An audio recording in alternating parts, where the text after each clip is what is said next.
আসসালামু আলাইকুম দর্শক, আমন্ত্রণ জানাচ্ছি জাগো টিভিতে। সাথে আছে আমি মারিয়াম হাবিবা। শুরুতেই জানিয়ে দেব সংবাদ শিরোনাম। পাকিস্তানের মিসাইল বৃষ্টি, মুহুর্মুহু ক্ষেপণাস্ত্র হামলা, কেঁপে উঠল ভারত। জম্মু বিমানবন্দরে বিকট বিস্ফোরণ, ভারত জুড়ে অন্ধকার। করাচি বন্দরে ক্ষেপণাস্ত্র হামলা চালালো ভারতীয় যুদ্ধজাহাজ। ভারতের 24টি বিমানবন্দর বেসামরিক সেবার জন্য বন্ধ ঘোষণা। পাকিস্তানি পাইলটকে আটকের দাবি ভারতের, প্রমাণ চাইল ইসলামাবাদ। পাকিস্তানের চীনা জে-10 দিয়ে ভারতের রাফাল যুদ্ধ বিমান ধ্বংস, মুখ খুলল যুক্তরাষ্ট্র, চুপ দিল্লি। রাফাল বিস্ফোরণে ইসরায়েলি সেনা হতাহত, গাজায় নিহত 100। শুনছিলেন সংবাদ শিরোনাম, এবারে বিস্তারিত। পাকিস্তানের মিসাইল বৃষ্টি, মুহুর্মুহু ক্ষেপণাস্ত্র হামলা, কেঁপে উঠল ভারত। জম্মু বিমানবন্দরে বিকট বিস্ফোরণ, ভারত জুড়ে অন্ধকার। ভারতে পাল্টা হামলা শুরু করেছে পাকিস্তান। বৃহস্পতিবার রাতে পরপর বিস্ফোরণে কেঁপে উঠেছে ভারত। আখনুর সাম্বার মতো জায়গায় বাজছে সাইরেন। আন্তর্জাতিক সীমান্ত অতিক্রম করে একাধিক রকেট উড়ে এসেছে ভারত সীমানায়। ভারতীয় সংবাদ মাধ্যম এনডিটিভি জানিয়েছে, রাজস্থানের জয়সীমা এবং সীমান্তবর্তী অন্যান্য শহরে ভয়াবহ বিস্ফোরণের শব্দ শোনা গেছে। তবে পাক সেনাবাহিনী এই হামলার কথা অস্বীকার করেছে। ভারতীয় সংবাদ মাধ্যমে দাবি করা হয়, পাকিস্তান সামরিক বাহিনী ভারতের বিভিন্ন সামরিক ঘাঁটির উপর একযোগে মিসাইল ও ড্রোন হামলা চালানোর পর সীমান্তবর্তী রাজ্যগুলোতে ব্ল্যাকআউট ঘোষণা করা হয়েছে। পাক হামলার নিশানায় ছিল মূলত জম্মু কাশ্মীরের বিমানবন্দর, সাম্বা আর এসপোরা, আরিনা সংলগ্ন এলাকা। খবরে বলা হয়, আকাশ প্রতিরক্ষা ব্যবস্থা S-400 দিয়ে এই ক্ষেপণাস্ত্রগুলো আটকানো হয়েছে। পাশাপাশি জম্মু বিশ্ববিদ্যালয়ের সামনে থেকে দুটি পাকিস্তানি ড্রোনগুলো করে ভূপাতিত করা হয়েছে। জম্মু শহরে মোবাইল নেটওয়ার্ক বন্ধ করে দেওয়া হয়েছে। জম্মু বিমানবন্দর পাঠানকোটের বিমান বাহিনীর ঘাঁটিতে সাইরেন বাজছে।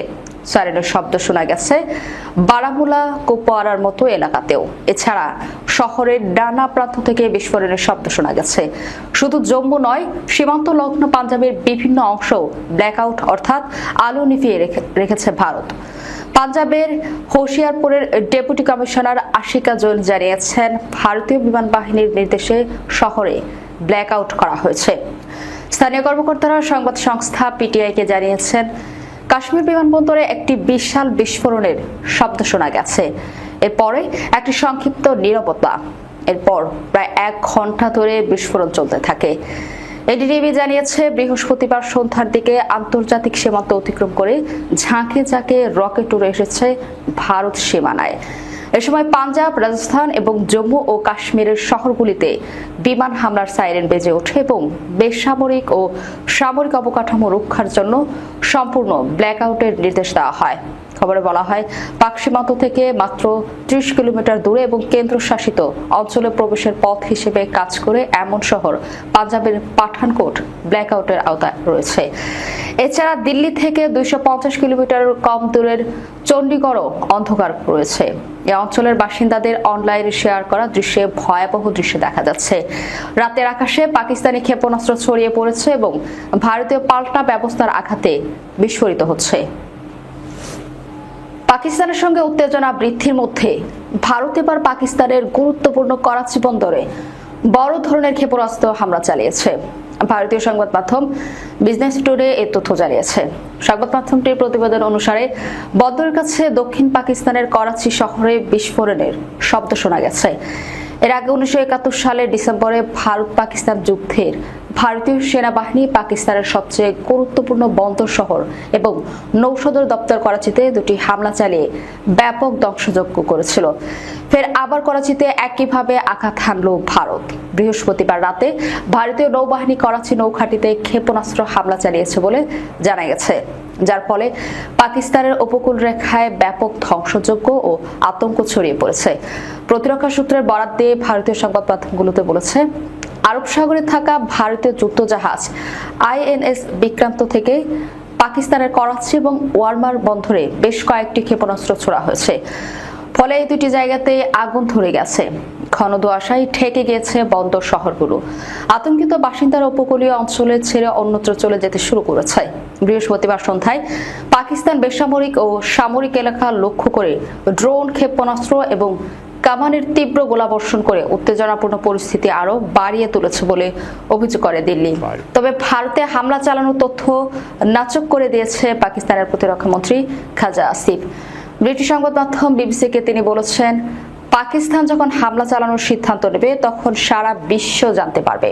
পাকিস্তান কোনো পদক্ষেপ নিলে তা অস্বীকার করবে না। ভারতের হিমাচল প্রদেশ, পাঞ্জাব, জম্মু কাশ্মীর, লাদাখ, গুজরাট এবং রাজস্থানের 24টি বিমানবন্দর বেসামরিক বিমান চলাচলের জন্য বন্ধ করে দেওয়া হয়েছে। শুক্রবার এক প্রতিবেদনে দেশটির সংবাদ মাধ্যম হিন্দুস্তান টাইমস এই তথ্য জানায়। প্রতিবেদনে বলা হয়, বেসামরিক বিমান চলাচল নিরাপত্তা পৌর দেশটির সকল বিমান সংস্থা ও বিমানবন্দরকে নিরাপত্তা ব্যবস্থা জোরদার করার নির্দেশ দিয়েছে। নির্দেশনা অনুযায়ী সকল বিমানবন্দরের সকল যাত্রীদের জন্য সেকেন্ডারি ল্যাডার পয়েন্ট চেকিং করা হবে। টার্মিনাল ভবনে দর্শনার্থীদের প্রবেশে নিষিদ্ধ করা হয়েছে। বৃহস্পতিবার সন্ধ্যার পর ভারতের সামরিক স্থাপনা এবং জম্মু বিমানবন্দর লক্ষ্য করে পাকিস্তান ক্ষেপণাস্ত্র ও ড্রোন হামলা চালিয়েছে বলে অভিযোগ করেছে ভারতীয় সেনাবাহিনী। যদিও পাকিস্তানের প্রতিরক্ষা মন্ত্রী সে অভিযোগ উড়িয়ে দিয়ে বলেছেন, পাকিস্তান যখন ভারতে আঘাত হানবে তখন পুরো বিশ্ব সেটা জানবে। রাজস্থানের জেসেলমার এলাকা থেকে পাকিস্তানের এক পাইলটকে আটকের দাবি করেছে ভারতের বিভিন্ন সংবাদ মাধ্যম। প্রতিবেদনে বলা হয়, বিমান ধ্বংস হওয়ার আগে পাকিস্তানের এক পাইলট বের হয়ে যেতে সক্ষম হন। তবে ওই সময় তিনি তাদের জেসেলমারে গিয়ে পড়েন। তখন তাকে আটক করে সীমান্তরক্ষী বাহিনী বিএসএফ। এছাড়া পাকিস্তানের দুটি যুদ্ধ বিমান ধ্বংসের দাবিও করেছে নয়াদিল্লি। তবে নিজেদের পাইলট আটকের দাবি প্রত্যাখ্যান করেছে পাকিস্তান। দেশটির তথ্যমন্ত্রী আতাউল্লাহ তারার বলেছেন, যদি ভারতের কাছে তাদের যুদ্ধ বিমান ধ্বংস ও পাইলটকে আটকের খবর থাকে তাহলে যেন এখনই তারা প্রমাণ দেখায়। সংবাদ মাধ্যম জিও নিউজের একটি অনুষ্ঠানে তিনি বলেন, ভারত সরকার যে দাবি করেছে আমি এটি পুরোপুরি প্রত্যাখ্যান করছি। আমি এটি 100% প্রত্যাখ্যান করছি। সূত্র জিও নিউজ। ভারত পাকিস্তানের চলমান সামরিক উত্তেজনার মধ্যে চীনের তৈরি পাকিস্তানি যুদ্ধ বিমান ভারতীয় অন্তত দুটি জঙ্গি বিমান গুলি করে ভূপাতিত করেছে, এই দাবি করেছেন যুক্তরাষ্ট্রের দুই কর্মকর্তারা। বুধবার ব্রিটিশ বার্তা সংস্থা রয়টার্সকে তারা এই তথ্য জানান। নাম প্রকাশে অনিচ্ছুক একজন সিনিয়র মার্কিন কর্মকর্তা বলেন, আত্মবিশ্বাসের সঙ্গে আমরা বলতে পারি, পাকিস্তান তাদের চীনা নির্মিত জেএফ-10 যুদ্ধবিমান থেকে আকাশে থাকা ভারতীয় যুদ্ধবিমান লক্ষ্য করে ক্ষেপণাস্ত্র নিক্ষেপ করেছে। এর ফলে অন্তত দুটি ভারতীয় বিমান ভূপাতিত হয়েছে। আরেক মার্কিন কর্মকর্তা জানান, পাকিস্তানের গুলি করে ভূপাতিত করা ভারতীয় যুদ্ধবিমানগুলোর মধ্যে অন্তত একটি ছিল ফরাসি নির্মিত রাফাল। এর মধ্যে এবার রাফালের নির্মাতা দেশ ফ্রান্সের একজন শীর্ষ গোয়েন্দা কর্মকর্তা স্বীকার করেছেন যে আসলেই রাফাল যুদ্ধ বিমান ধ্বংস হয়েছে। সিএনএনকে দেয়া এক বিবৃতিতে তিনি বলেন, ভারতীয় বিমান বাহিনীর একটি রাফাল জেট পাকিস্তানের হামলায় গুড়িয়ে গেছে। এর ফলে যুদ্ধক্ষেত্রে প্রথমবারের মতো ফরাসি নির্মিত অত্যাধুনিক রাফাল ধ্বংসের কোনো ঘটনা ঘটল। তবে দিল্লি এখনো কোনো যুদ্ধ বিমান হারানোর কথা স্বীকার করেনি, বরং ভারতের পক্ষ থেকে জানানো হয়েছে তারা সফলভাবে পাকিস্তানের অভ্যন্তরে সন্ত্রাসবাদী অবকাঠামোগুলোতে হামলা চালিয়েছে। অবরুদ্ধ গাজা উপত্যকার দক্ষিণের রাফা শহরে এক বিস্ফোরণে ইসরায়েলি সেনাবাহিনীর গোলানি ব্রিগেডের বেশ কিছু সদস্য নিহত ও আহত হয়েছেন। বৃহস্পতিবার ইসরায়েলি গণমাধ্যমের বরাত দিয়ে আল জাজিরা জানিয়েছে, গোলানি ব্রিগেডের সেনারা একটি ভবন উড়িয়ে দিতে গিয়ে ওই বিস্ফোরণের শিকার হন। এদিকে এই ঘটনার পর বর্তমানে ইসরায়েলি গণমাধ্যমে নিষেধাজ্ঞা জারি রয়েছে। সেই সঙ্গে সরকারিভাবেও কোনো মন্তব্য দেওয়া হয়নি। তবে রাফা শহরের প্রত্যক্ষদর্শীরা আল জাজিরাকে জানিয়েছেন, সেখানে একটি বড় ধরনের বিস্ফোরণ ঘটে। পরে ইসরায়েলি হেলিকপ্টার এসে হতাহত সেনাদের উদ্ধার করে নিয়ে যায়। অনেকে মনে করছেন সেখানে ধ্বংসস্তূপের নিচে এখনো ইসরায়েলি সেনা আটকে রয়েছেন। এলাকাটিতে তীব্র সংঘর্ষ চলছে বলেও তারা জানান। এদিকে হামাস জানিয়েছে, রাফা শহরের পূর্বে আল জেরাইলা এলাকায় তাদের যোদ্ধারা ইসরায়েলি বাহিনীর সঙ্গে অনেকটা মুখোমুখি তীব্র সংঘর্ষে লিপ্ত রয়েছে। আল জাজিরার প্রতিনিধিও বলেছে, ইসরায়েলি বাহিনীর পক্ষে নিহত ও আহতদের ঘটনাস্থল থেকে সরিয়ে নেওয়া কঠিন হয়ে পড়েছে, কারণ সেখানে প্রচন্ড লড়াই চলছে। গাজা শহর থেকে আল জাজিরার প্রতিবেদন হারি মাহমুদ বলেন যে তথ্য পাওয়া যাচ্ছে সে অনুযায়ী দখলদার বাহিনীর অংশ হিসেবে একটি গ্রুপ রাফা শহরের বাড়িগুলো পরিকল্পিত বিস্ফোরণ ঘটিয়ে ধ্বংস করেছিল। এর এক পর্যায়ে তারা একটি ভবনে বিস্ফোরক বসানোর সময় সেখানে বিস্ফোরণ ঘটে এবং ভবনটি ধসে পড়ে। তিনি আরো জানান, একটি টেলিগ্রাম অ্যাকাউন্টে দেওয়া তথ্য অনুযায়ী ওই ভবনে থাকা ইসরায়েলি সেনারা বিস্ফোরণে ধ্বংসস্তূপের নিচে চাপা পড়েন। এখনো অনেকে ধ্বংসস্তূপের নিচে আটকা পড়ে আছেন বলে ধারণা করা হচ্ছে। প্রত্যক্ষদর্শীরা জানিয়েছেন, তারা রাফা সীমান্ত বরাবর হেলিকপ্টার টহল দিতে দেখেছেন, যা পরে শহরের ভেতরে অবতরণ করে। এ সময় ঘটনাস্থলে ভারী মেশিনগান ও বিস্ফোরণের শব্দ শোনা যায় দীর্ঘক্ষণ ধরে। এদিকে গাজা উপত্যকায় বিভিন্ন এলাকায় ইসরায়েলি বিমান হামলায় অন্তত 16 জন ফিলিস্তিনি নিহত হয়েছেন।